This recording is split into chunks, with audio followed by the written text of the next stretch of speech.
Subhanallah walhamdulillah wa la ilaha illallah wallahu akbar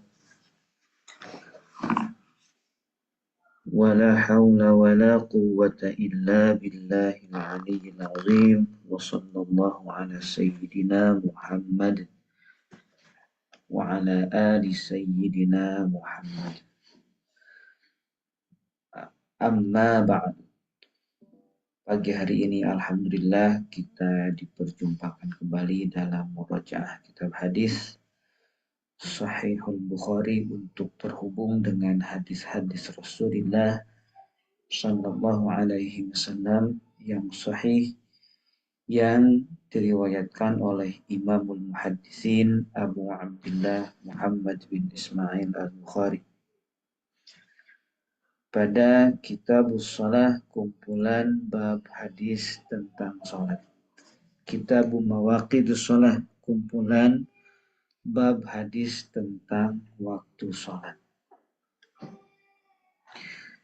Kita lanjutkan pagi hari ini pada bab yang kelima.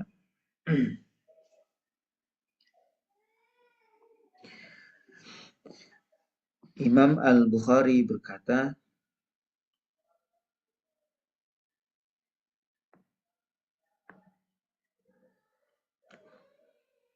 Babu fadlis salati.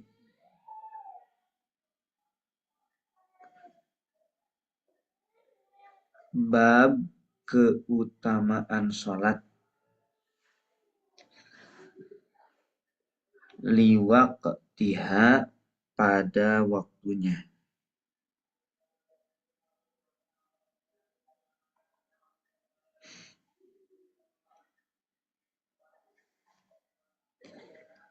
Keutamaan salat liwaqtiha, pada waktunya.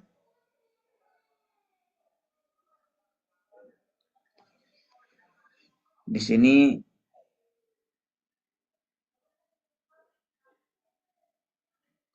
menyimpan tekanan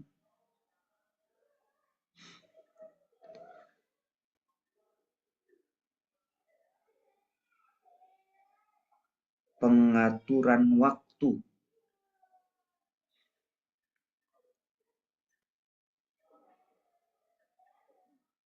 dan mengatur jadwal aktivitas berpatokan pada waktu sholat.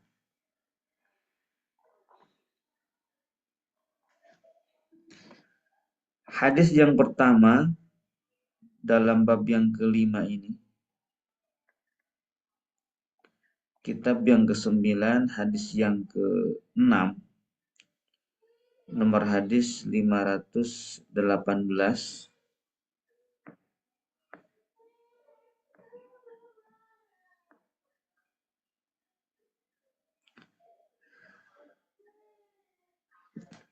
Imam Al-Bukhari berkata, haddatsana Abul Walid Hisham bin Abdul Maliki.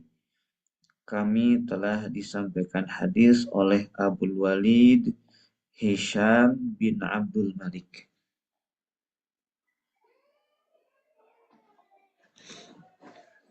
Qala,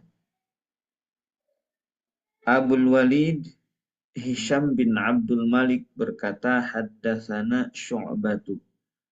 Kami telah disampaikan hadis oleh Syu'bah ibnul Hajjaj.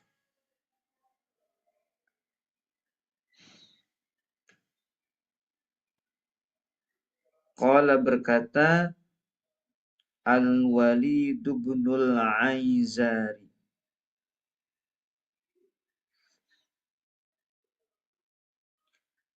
Al-Walid bin Al-Aizar akhbaroni, aku telah disampaikan hadis. Mohon maaf.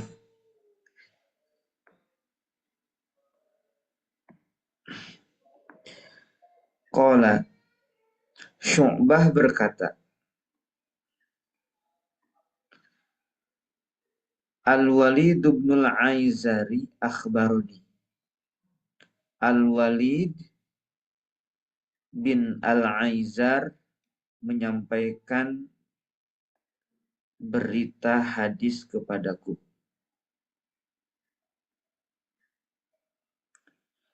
Qala Al-Walid ibn Al-Aizar berkata, sami'tu aku mendengar Aba Amrin Asy-Syaibaniyya. Aku mendengar Abu Amr Asy-Syaibani, nama aslinya Sa'ad bin Iyas, yaqulu,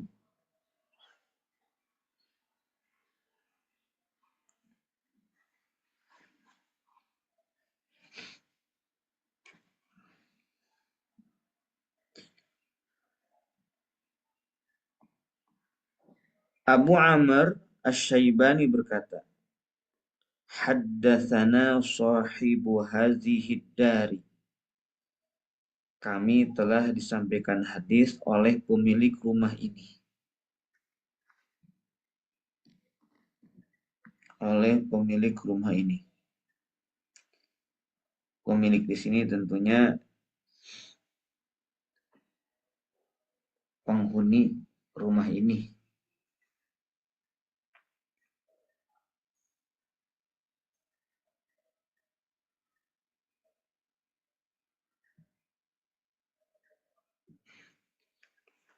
Wa asyara dan dia menunjuk, yakni Abu Amr Asy-Syaibani menunjuk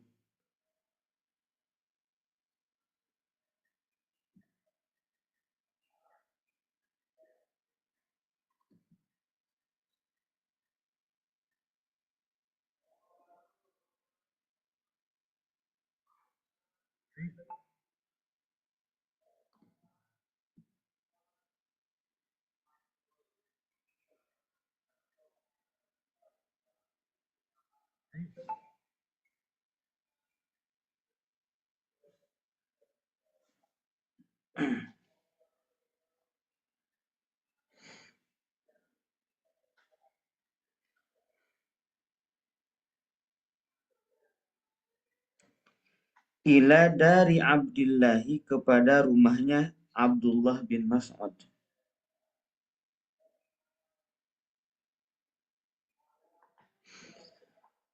Rumah Abdullah bin Mas'ud di sini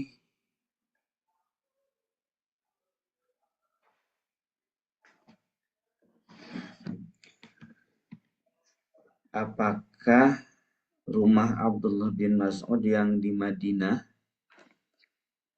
atau yang di Kufah?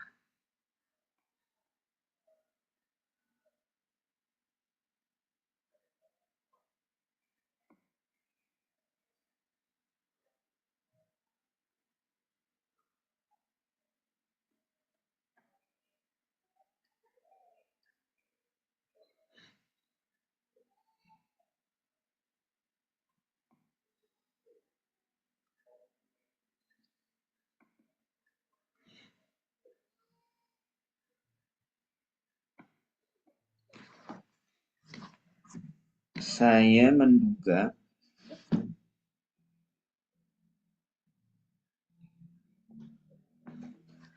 rumah yang dimaksud di sini adalah rumah Ibnu Mas'ud yang di Kufah,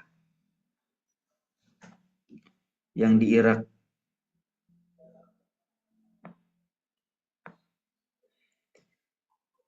Karena yang meriwayatkan hadis ini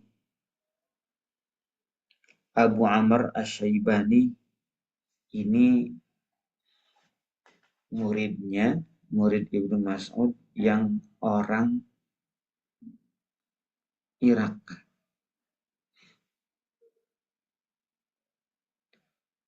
Dan menyampaikan hadis kepada muridnya yang bernama Al-Walid bin Al-Aizar, itu tentunya di Irak. Kalau rumahnya Ibnu Mas'ud yang di Madinah, itu di sebelah barat rumahnya Abu Bakar. dan sudah menjadi bagian dari Masjid Nabawi pada perluasan masjid oleh Umar bin Khattab. Jadi pada masa Umar bin Khattab, rumahnya Abu Bakar dan rumahnya Ibnu Mas'ud sudah masuk ke dalam area Masjid Nabawi di sebelah barat.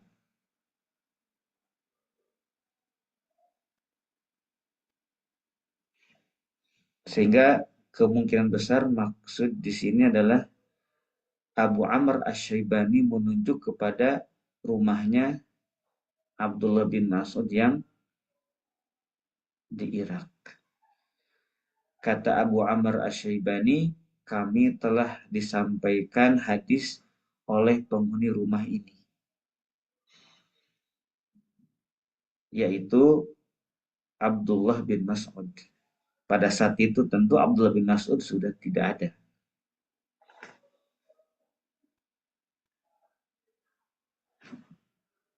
Qala,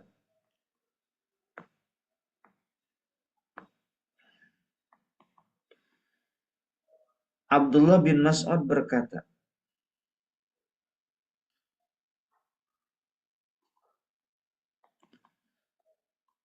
Sa'altu, aku mendengar an-nabiyya, Nabi sallallahu alaihi wasallam. Salah. Sa'altu, aku bertanya.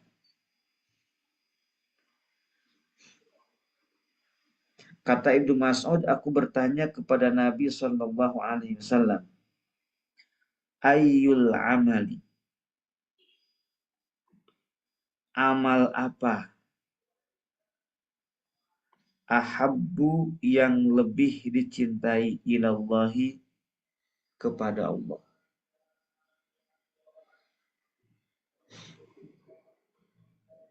Ayyul amali ahabbu ilallahi, amal apa yang lebih dicintai oleh Allah. Ila di sini menunjukkan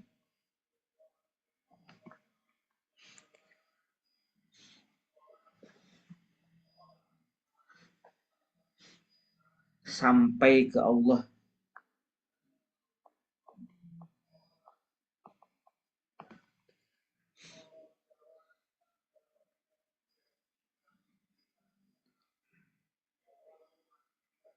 Menunjukkan amal tersebut lebih dicintai oleh Allah. Menunjukkan amal tersebut diterima oleh Allah dengan cinta yang melebihi amal lainnya. Menunjukkan amal tersebut sampai ke Allah dengan ahabbu, lebih dicintai. Ini pertanyaan Ibnu Mas'ud kepada Rasulullah, amal apa yang lebih dicintai sampai ke Allah.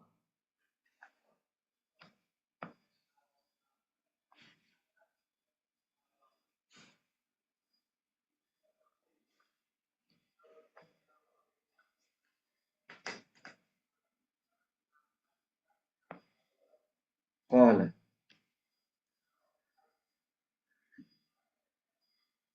Rasulullah bersabda, Nabi bersabda,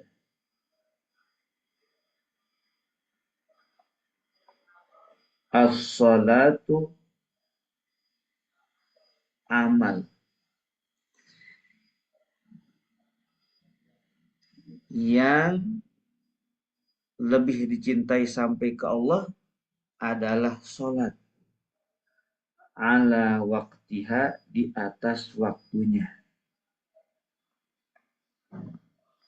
Di atas itu maksudnya pada, ya, pada waktunya. Apa bahasa Inggrisnya? On time. Ala itu on time.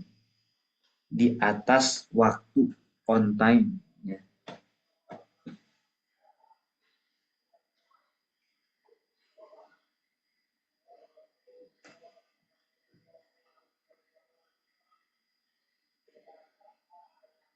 Sholat yang 5 waktu di atas waktunya.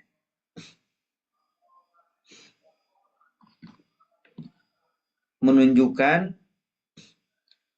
pada seluruh waktu-waktu sholat. Pertama,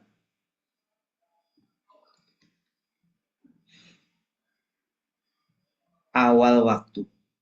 Ini bagi yang mempunyai kesempatan sholat di awal waktu, sholatlah di awal waktu.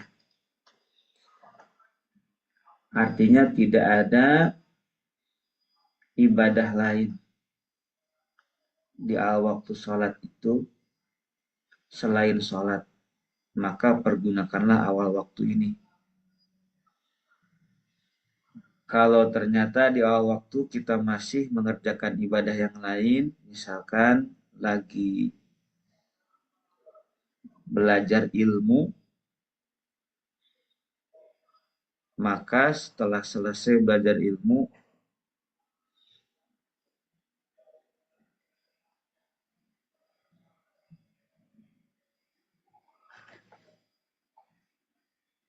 kerjakan sholat di waktu tersebut.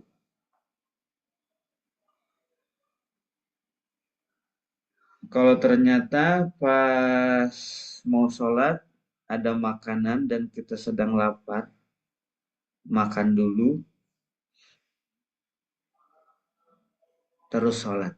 Setelah makan, terus sholat. Lanjut sholat. Itu yang dimaksud dengan as-sholatu ala waktiha. Sholat di atas waktunya. Tidak ada penundaan sholat sampai habis waktu sholat dan tidak ada penundaan sholat dan tidak ada penundaan sholat karena malas. Ya, tidak ada penundaan sholat karena malas.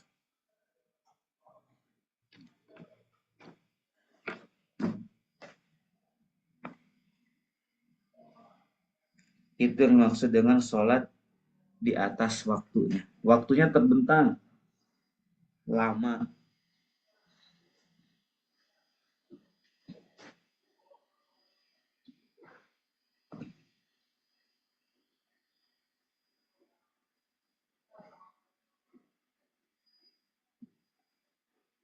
Menunda sholat itu berarti ada dua.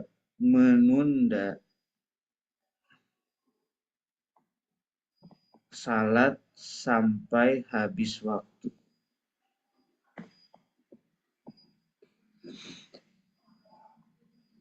Ini hukumnya haram. Sholatnya tetap wajib, menundanya yang haram. Sholatnya tetap wajib, menunda sampai habis waktunya ini yang haram. Yang kedua, menunda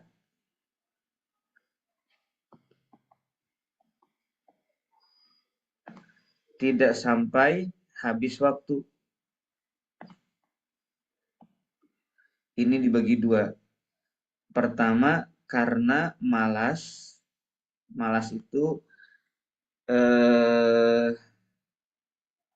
kita nggak bisa menyebutnya malas ya.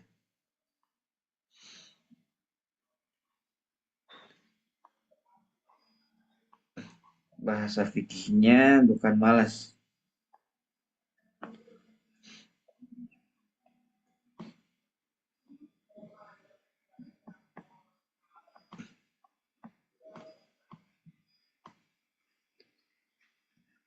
Lalai, nggak bisa.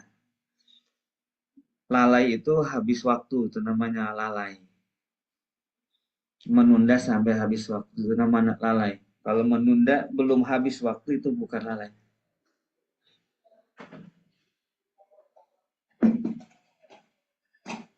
Tidak ada alasan syar'i.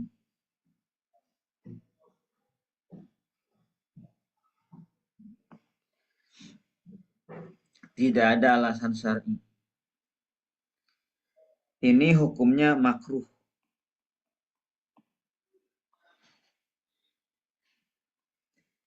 Yang kedua, ada alasan syar'i.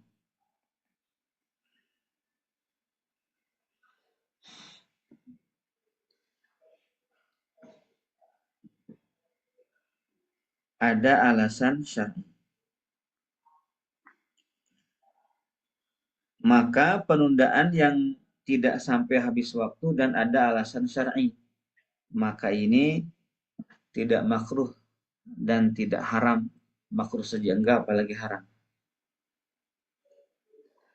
Justru bisa mempunyai keutamaan khusus. Bisa mempunyai keutamaan khusus. Kalau ada uzur syar'i. Misalkan sholat zuhur jam 2, tapi kita sebelum jam 2 diisi sama ngaji ilmu dulu gitu ya. Karena ngaji ilmu itu hukumnya wajib. Paling tidak wajibnya itu fardu kifayah ngaji ilmu itu. Sedangkan sholat di awal waktunya itu sunnah, tidak wajib. Sholat yang 5 waktu itu wajib, tetapi menunaikannya di awal waktu itu sunnah. Sholatnya wajib, di awal waktunya itu sunnah. Maka kalau di awal waktu ada amalan yang wajib, maka jangan sampai amalan yang sunnah menggeser yang wajib. Bahkan nih, kiai ini, ahli ilmu. Dulu di Bogor ada kiai, ada ulama, temannya Buya Hamka. Namanya Kiai Haji Abdullah bin Nuh. Ditanya oleh muridnya ini namanya Kiai Tatang. Jadi kan saya ngobrol dengan Kiai Tatang itu muridnya Kiai Abdullah bin Nuh. Aslinya Cianjur, Kiai Abdullah bin Nuh itu.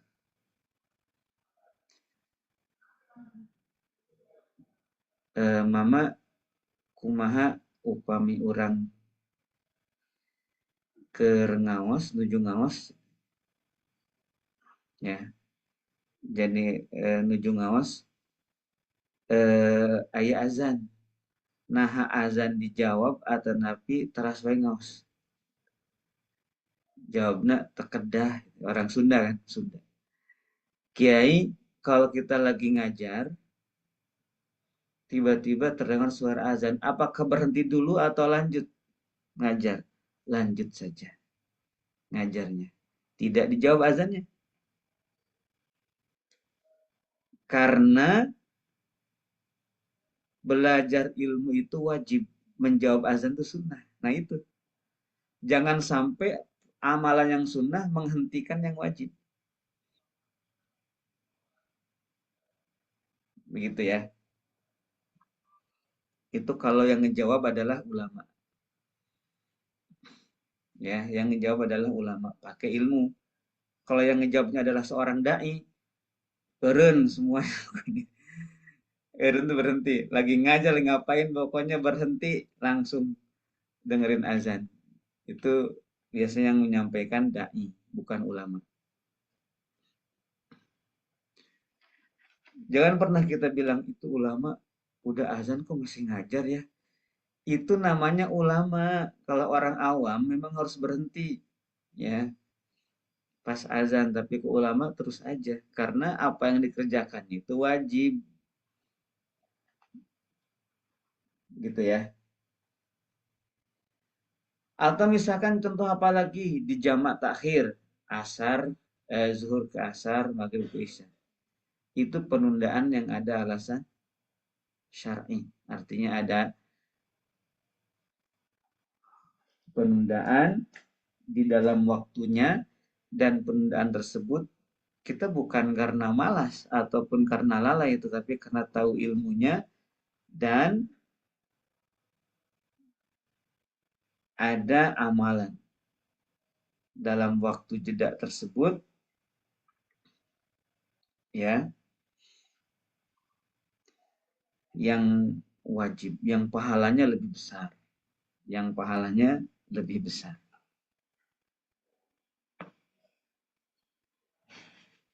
Sholat yang demikian itu adalah sholat pada waktunya. Yang dimaksud dengan lalai dari sholat itu menunda sholat sampai habis waktu. Bagaimana kalau menunda sholat tidak sampai habis waktu tetapi tidak ada alasan syar'i? Apakah ini termasuk sholat ala waktiha? Termasuk sholat ala waktiha juga. Tetapi mempunyai keutamaan yang di bawahnya. Kalau penundaannya tidak ada alasan syar'i. Dan tetap termasuk juga adalah amalan yang dicintai sampai ke Allah.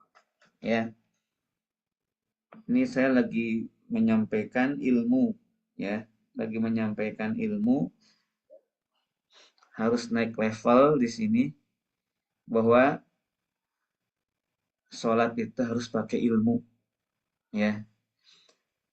Lagi-lagi saya akan bandingkan kenapa kebanyakan orang pokoknya soal waktu itu tuh lagi seakan-akan awal waktu itu wajib dan kesunahannya melebihi kesunahan yang lain gitu.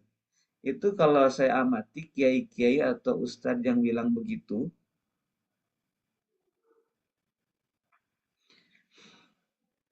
itu karena melihat lagi-lagi khawatir bias gitu jawabannya. Artinya jawab, oh tidak apa-apa menunda sholat gitu. Yang penting tidak sampai habis waktunya.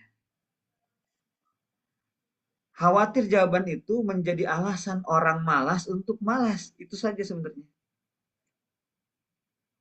Ya, khawatir jadi alasan orang malas untuk malas. Pada akhirnya dia menunda lagi, akhirnya sampai habis waktu, kan bahaya. Sampai habis waktunya. Maka udah awal waktu gitu ya. Itu sebenarnya untuk latihan doang. Kalau berdasarkan ilmunya tidak masalah. Misalkan saya adalah ketua DKM. Saya tetapkan jadwal sholat zuhur jam 2:30 sah itu. Ya, karena di sini orang-orang jam 12 masih kerja, jam 2 makan gitu, maka waktu santai itu untuk mengerjakan sholat berjamaah itu jam 2:30 misalkan. Ya udah saya bikin jadwal sholat zuhur jam 2:30 berjamaah di waktu itu. Artinya hal seperti itu bisa ya dibuat kebijakan tersebut. Kalau di kampung-kampung misalkan ke sawah gitu hari Jumat, kalau sholat Jumat itu jam 12 banyak yang keteteran gitu ya dari sawahnya sehingga dibuat jadwal sholat Jumat jam 2 siang. Itu sah ya dan tidak termasuk melalaikan. Justru malah dalam kondisi tersebut menjadikan orang semua bisa ikutan sholat Jumat. Itu bukan karena lalai, tetapi karena ada alasan yang syar'i. Ini harus jelas ya. Maka disebutnya ala waktiha. Ya, ala waktiha. Dan ala waktiha ini waktunya muwassa, bukan mudayak. Ya, kalau misalkan on time, tapi on time itu eh, puasa. Kalau puasa kan mudayak. Mudayak itu dari awal waktu, yakni terbit fajar sampai terbenam matahari itu harus puasa terus. Kalau on time-nya ngaji, itu mudayak atau muasa. Kajian, kayak murojah nih, itu on time-nya itu mudayak atau muasa.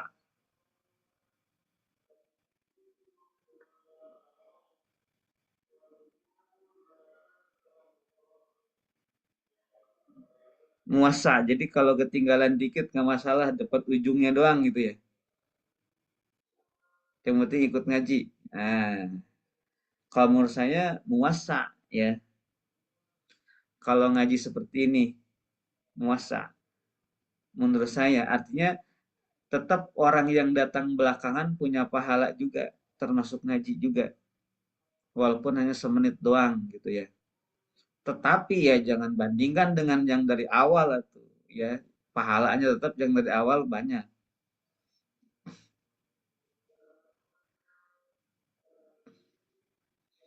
Tetap yang dari awal itu lebih banyak pahalanya. Nah, kecuali kalau sekolah, jam sekolah kayaknya. Kalau jam sekolah itu mau doyak deh on time-nya itu. Ketinggalan 5 menit bisa masuk. Mau doyak ya. Kalau murojaah hadis ini muasa ya. Tapi ketinggalan ilmu bahaya juga, apalagi penundaannya karena tidur ya. Telat karena unsur syar'i ya, betul. Bukan karena tidur sengaja ya. Ketiduran nggak apa-apa, kan syar'i kalau ketiduran. Nggak sengaja maksud ketidurannya. Nah kayak gitu. Jadi on time-nya sholat ini muasa ya. Ya kebanyakan kita on time-nya itu kalau mengulang di YouTube, apakah on time juga? Nah itu namanya kodok ya. Kalau ngulang di YouTube namanya kodok.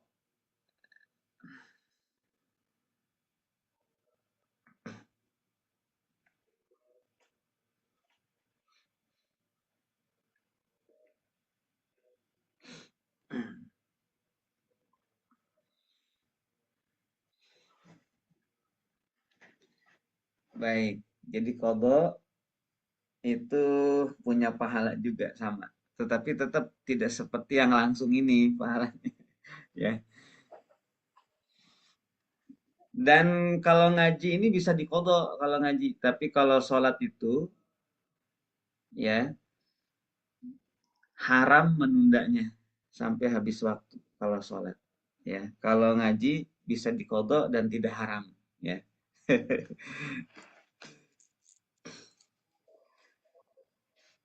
itu maksudnya. Jadi eh, ala waktiha itu tergantung waktu. Ada waktu muasa, ada waktu mudayyak.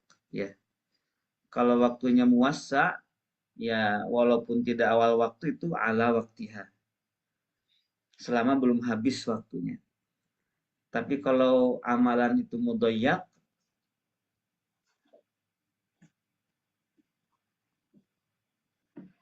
kalau mudayyak berarti yang namanya on time terus dari awal waktu sampai habis.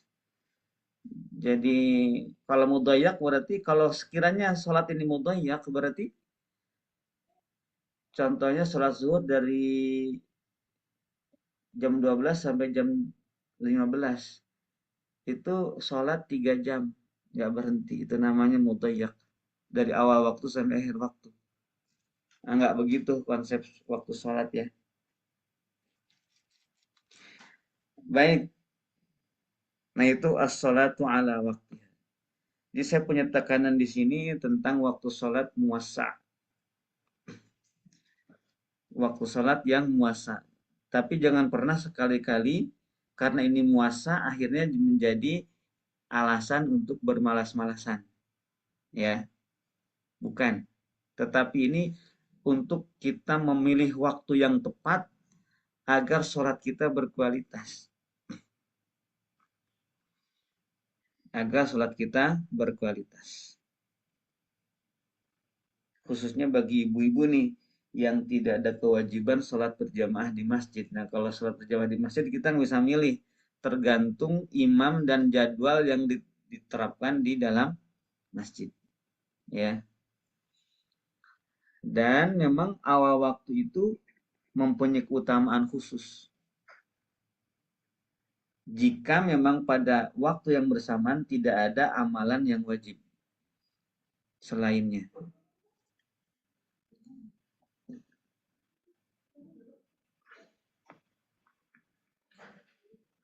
Qala Ibnu Mas'ud berkata lagi. Ibnu Mas'ud berkata lagi. Summa ayyun.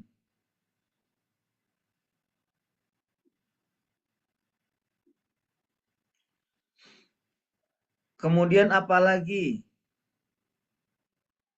Qala Nabi berkata, summa birrul walidaini.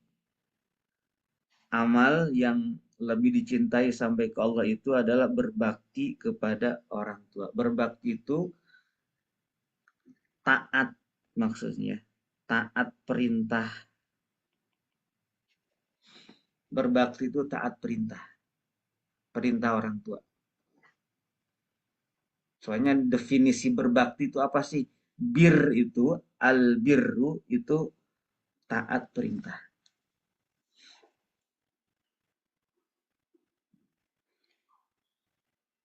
Qala, kemudian Ibnu Mas'ud berkata lagi, summa ayyun, kemudian apa lagi setelahnya? Qala, Rasulullah bersabda, al-jihadu fi sabilillah. Jihad fi sabilillah. Jadi urutannya sholat, kemudian birrul walidain, kemudian jihad fi sabilillah, itu urutannya.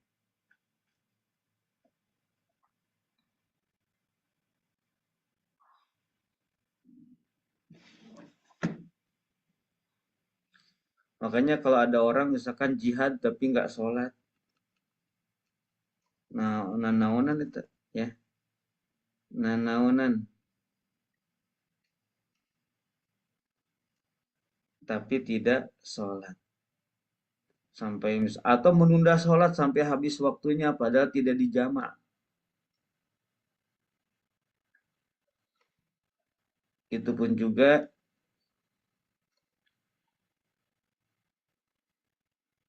nanaunan, orang Sunda bilang nanaunan.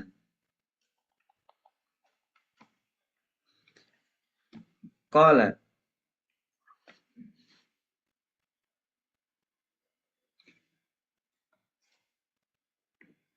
haddatsani bihinna. Ibnu Mas'ud berkata, haddatsani Rasulullah menyampaikan hadis kepadaku bihinna dengan ketiga hal, dengan ketiganya. Berarti sholat, birrul walidain dan jihad. Walawis tazadtuhu, jika aku memintanya lagi, minta kepada beliau untuk setelah itu amal apa lagi? Lazadani, maka beliau akan menambahkannya lagi kepadaku. Amal apa lagi setelahnya? Urutannya ya. Di dalam surah An-Nisa ayat 102 gitu ya. Bahkan ada praktek sholat yang hanya satu rakaat saja loh. Ketika kondisi sedang berperang. Sholat sedang berperang. Bahkan kata Ibnu Abbas ada sholat yang hanya satu rakaat. Jadi sholat zuhur itu satu rakaat. Ini saking apa? Saking pentingnya sholat. Saking pentingnya sholat. Penting banget sholat itu. Saking pentingnya sholat. Apalagi dalam berjihad. Tidak bisa jihad itu menjadi alasan untuk tidak sholat. Aku kan jihad ini. Jadi tidak perlu sholat. Jadi sholat bisa ditunda sampai habis waktu. Tidak bisa. Ya. Allah udah kasih waktunya panjang. Malah dihabisin sampai habis waktu nggak sholat. Kan itu nanaonan ya. Jadi Allah kasih waktunya muasa itu biar kita tuh nggak ninggalin sholat. Nggak bisa di awal waktu, masih ada pertengahan.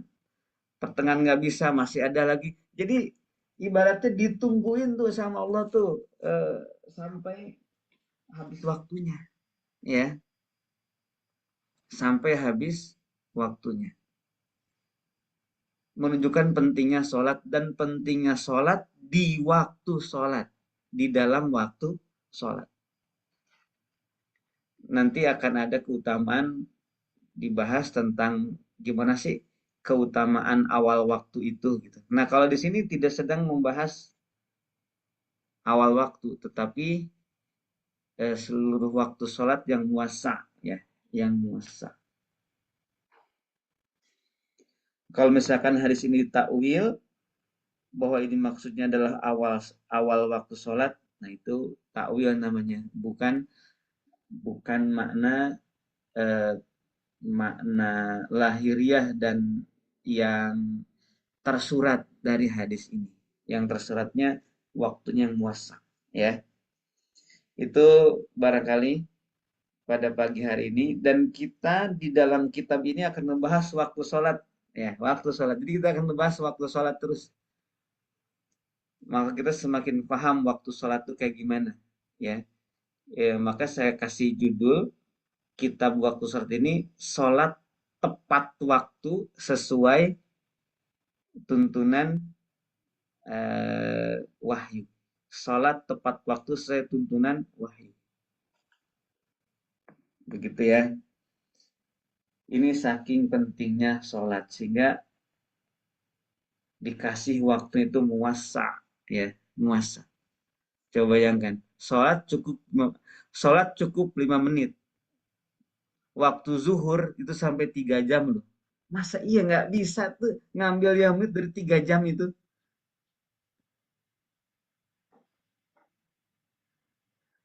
Ya makanya kalau yang eh, sekiranya waduh di awal waktu ini masih berat misalkan, ya ditungguin masih sholat pokoknya, sholat pokoknya, begitu ya. Jadi mudah-mudahan kita paham tentang waktu sholat ini, khususnya ibu-ibu ya, yang waktunya lebih leluasa daripada bapak-bapak, karena bapak-bapak seringkali nggak leluasa, tergantung jadwal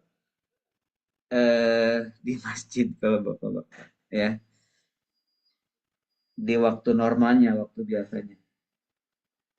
Jadi kita di musola sini kita bikin kesepakatan. Kalau di sini saya nggak bikin ini. Misalkan kalau di masjid-masjid kan azan jam sekian nanti komat jam sekian, enggak. Kalau saya tergantung saya masuk ke situ. Cuman saya udah bikin perjanjian. Kalau saya tidak hadir selama sekian di musola dan di situ ada imam, ya berarti itu bisa diselenggarakan sholat duluan, ya, tanpa harus menunggu saya karena kemungkinan saya sedang berhalangan ke masjid. Eh, itu untuk bapak-bapak yang memang ada keutamaan sholat di masjidnya. Kalau ibu-ibu nih bisa mempertimbangkan kapan terbaik untuk mengerjakan sholat itu. Ya, demikian. Subhanakallahumma bihamdika asyhadu an la ilaha illa anta astaghfiruka wa atubu ilaik. Wassalamualaikum warahmatullahi wabarakatuh.